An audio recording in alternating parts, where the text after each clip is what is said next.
Hey, good morning. Let's have a cup of coffee together. Talk about the world's problems, shall we?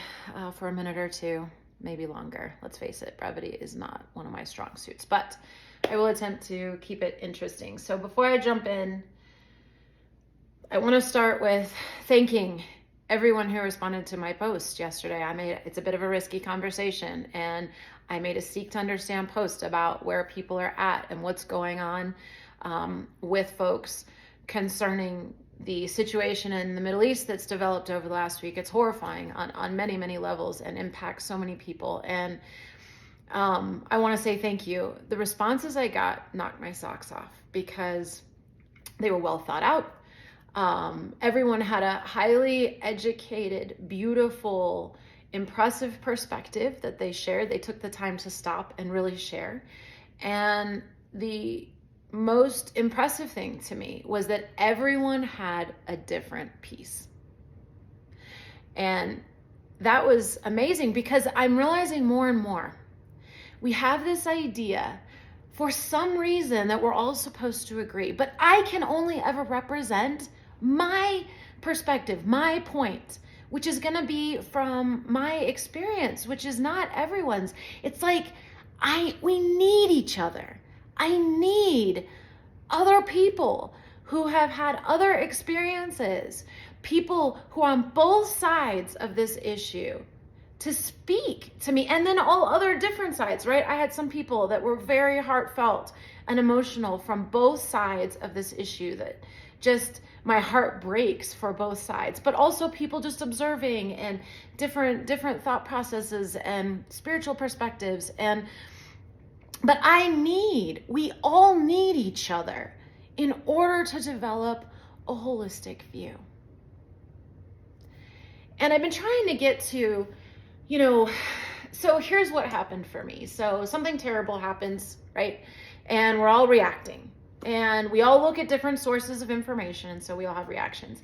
And so here's this horrible thing going on, but rather than focusing on the horrible thing, suddenly the situation takes on a life of its own in the climate that is our culture at the moment. And suddenly there's an article about someone famous who posted and supported one side and took it down because of backlash. And then someone else who posted to support the other side and they're fired. And all of a sudden, all of this inane drama amongst each other, rather than focusing on like the real problem, it becomes this scenario where people can't express how they feel. Now, I know I'm a little, whatever.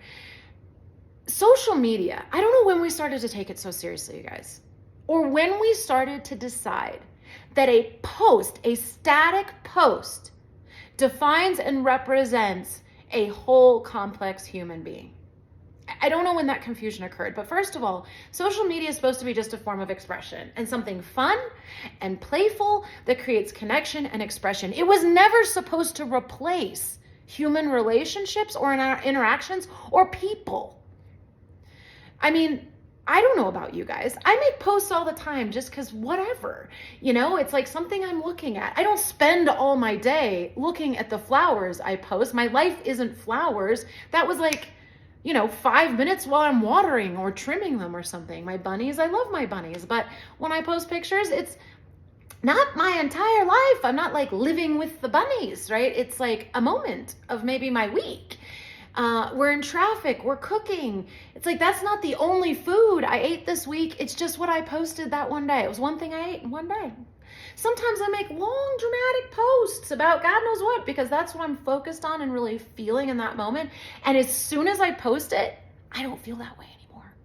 If someone were to hold me accountable for a long dramatic post I made even a few months ago, I've shifted. Part of me processing it and sharing it is the shift. And I love getting feedback from other people to help me see it from different ways to help me shift, because I'm focused on it because I want to clarify it, because I want to further define it or be challenged, right? Or see it in a new way. None of those things are me. And none of them, and that's one reason I like to make video, because, we assess a single static thing and assign a whole person. So here's my thing. So if someone happens to see what's happening in the Middle East and they're watching coverage that is focused on one side and they say, oh my God, this is terrible and I support these people, they could just be feeling that way and reacting in the moment. And it does not mean that they don't support the pain on the other side. But that's how we hear it. We have decided that not only are we all supposed to agree, but we are all somehow supposed to communicate in a way that is sensitive to every perspective at all times that we don't have. And then what happens? We all shut down. No one can actually express on a platform designed for expression because we don't want to hurt people or we don't want to be attacked. There is a violence that is now occurring in our energetic and verbal and emotional expression on a space designed specifically to be fun and express. Now, I think people have gotten a lot more isolated since this was invented, and so somehow this has started to replace human interaction and connection. But it's not going to work. You need actual relationships in your life, and if you want to know about someone on your social media, you need to be in actual relationship with them. Being in actual relationship with me, I can assure you, is nothing like being in a relationship with my Facebook page. They're not resolvable, and I don't think it would be for anyone. But we define people by their social media presence, right? It's like their branding. We are perceiving. You are not just static snapshots. You are a perceiving whole person. And what's really getting to me, what I really am trying to get to here in my way is, okay, so someone's expressing, right? They see something and then we're immediately assuming that they feel all of these ways because they've said they support this one piece. And then someone might see the other side and really be focused on coverage there and just really feeling for that. And then we assume that they're against all the other sides. And so what's happening is not only are we assigning a bunch of things based on one thing that's being expressed, not only do we seem to think everyone should agree with us, but we think everything is a personal attack on us. And I don't know when we got so sensitive. I don't know when it didn't become okay for people to think differently in the land where we're supposedly all about freedom, where we got so insecure that we think that people are just going to hijack our minds, I don't know, our opinions, if we're somehow hanging around with someone of a different opinion.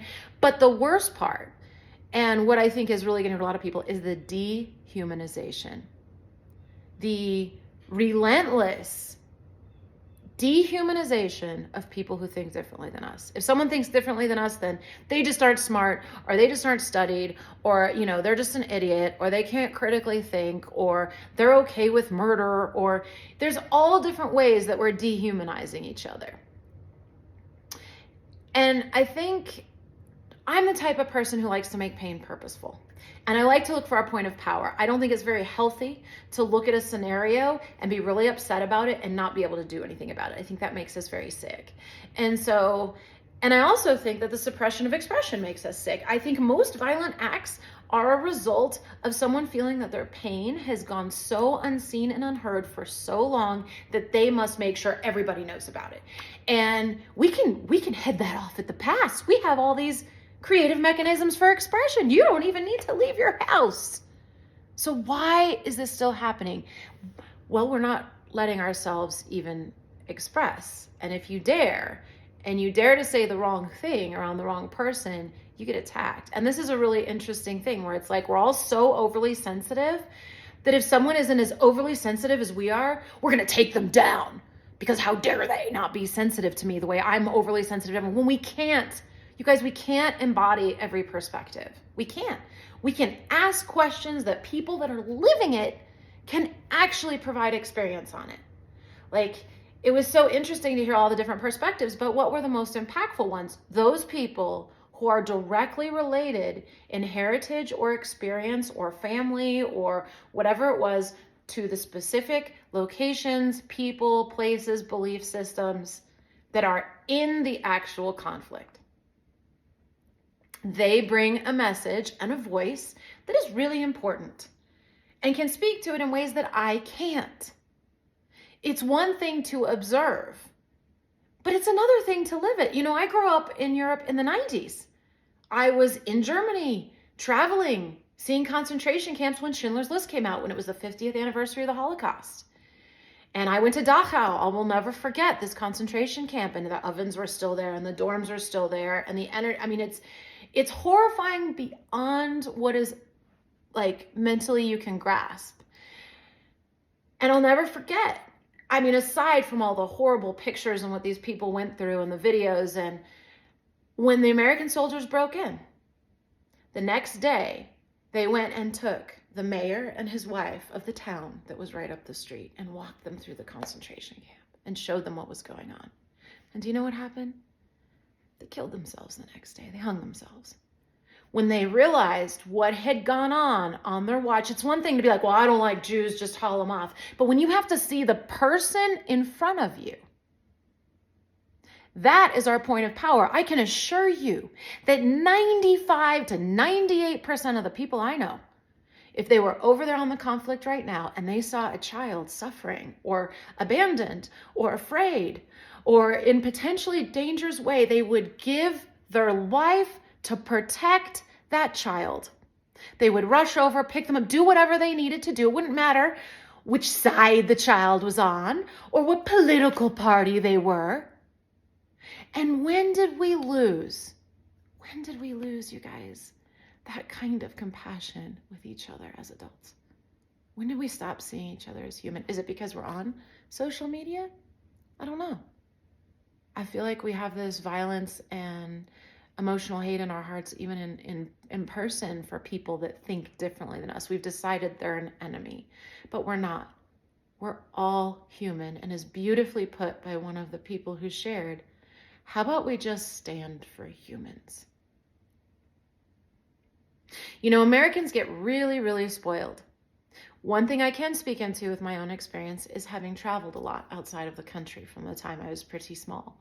And then also as an adult with my profession some years ago when I was in ethical sourcing, which is anything but ethical. And when I went to China, one of the things that impacted me the most was this feeling, because it's one thing in Europe, but when you go farther, so I would go to China, I went pretty deep in a few times. I mean, I had to have handlers there. First of all, I stick out like a sore thumb. I can't read anything. I can't speak anything.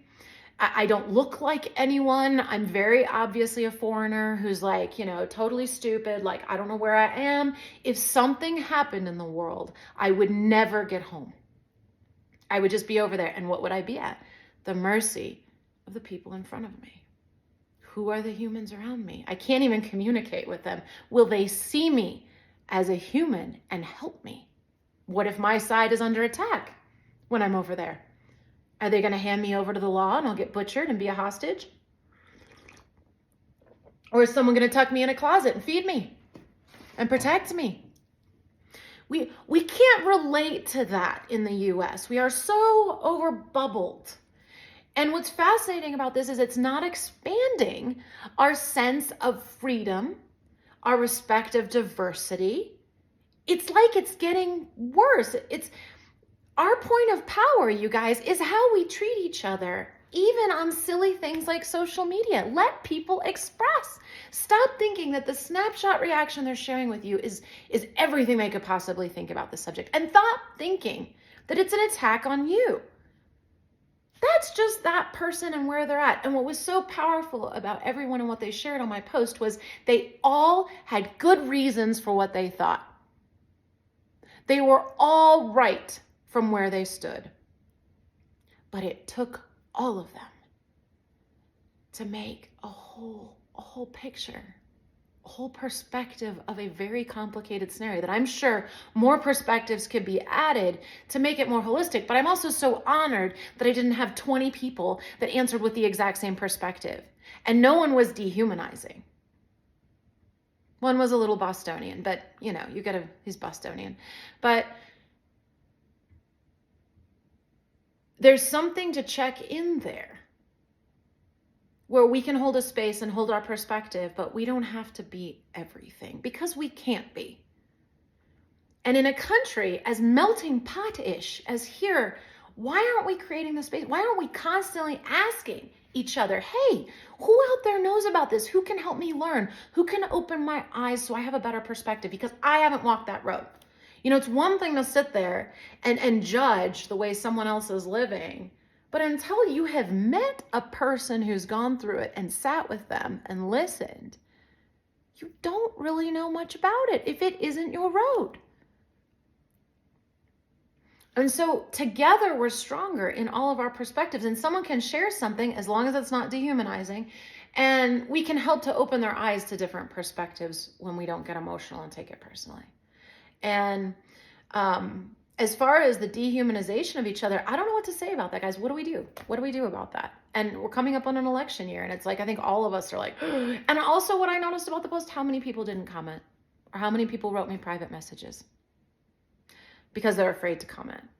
Like, we are suppressing expression, even in a place that's supposed to be playful. So if you can't even express yourself on Facebook, where else in your life aren't you able to speak your truth? Like, wow. And I mean, don't get me wrong, Facebook, I got off of it for a long time, social media. Actually, when the social dilemma came out, I felt better getting back on Facebook because I sensed something rather nefarious. And once they said it, I felt better about it. I was like, ah, that's what it is. But it is.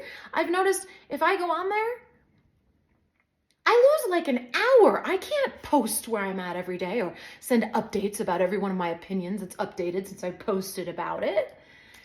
I would lose tons of time. They designed it to be addictive. We're on there for long periods of time. Like, you can only do so much unless you don't have that much going on. But then, like, we need to get out and be with people in real life and really, like, relationship and begin to see people as a whole thing and not just what they post.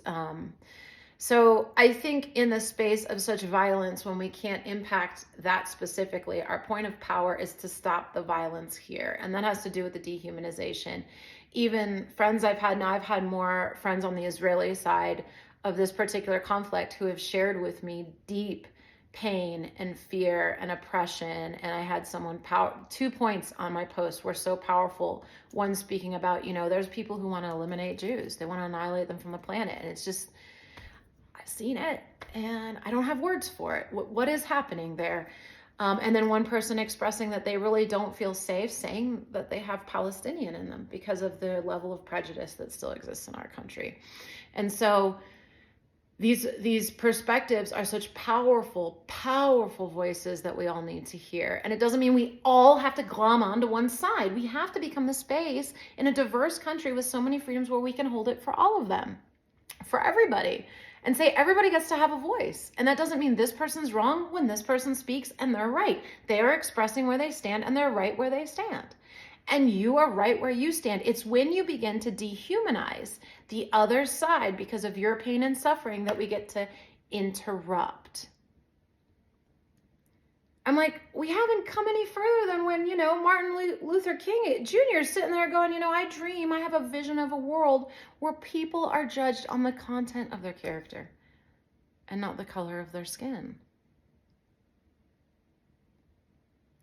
What does character even mean for us now? Well, it has to start with each one of us, and it has to be the space to listen and not feel like other opinions are going to take us over, and be understanding and allow people to be people. We all have to be willing to have the buck stop with us. And it's the toxicity, the demonization and dehumanization that really is the main point of violence that we can address between each other and our own culture at this time. That I think when we resolve that, or if we can make progress in that, we will see progress in the events of the world. So anyway, that ended up being a lot longer than I wanted it to be. So I don't know what I'm going to do about that, but I guess I'll figure it out. Thanks for being here. Thanks for listening. It's a good conversation. Go think about it some more and know that however I express today, I'll probably feel differently tomorrow. So, that's the beautiful thing about growth.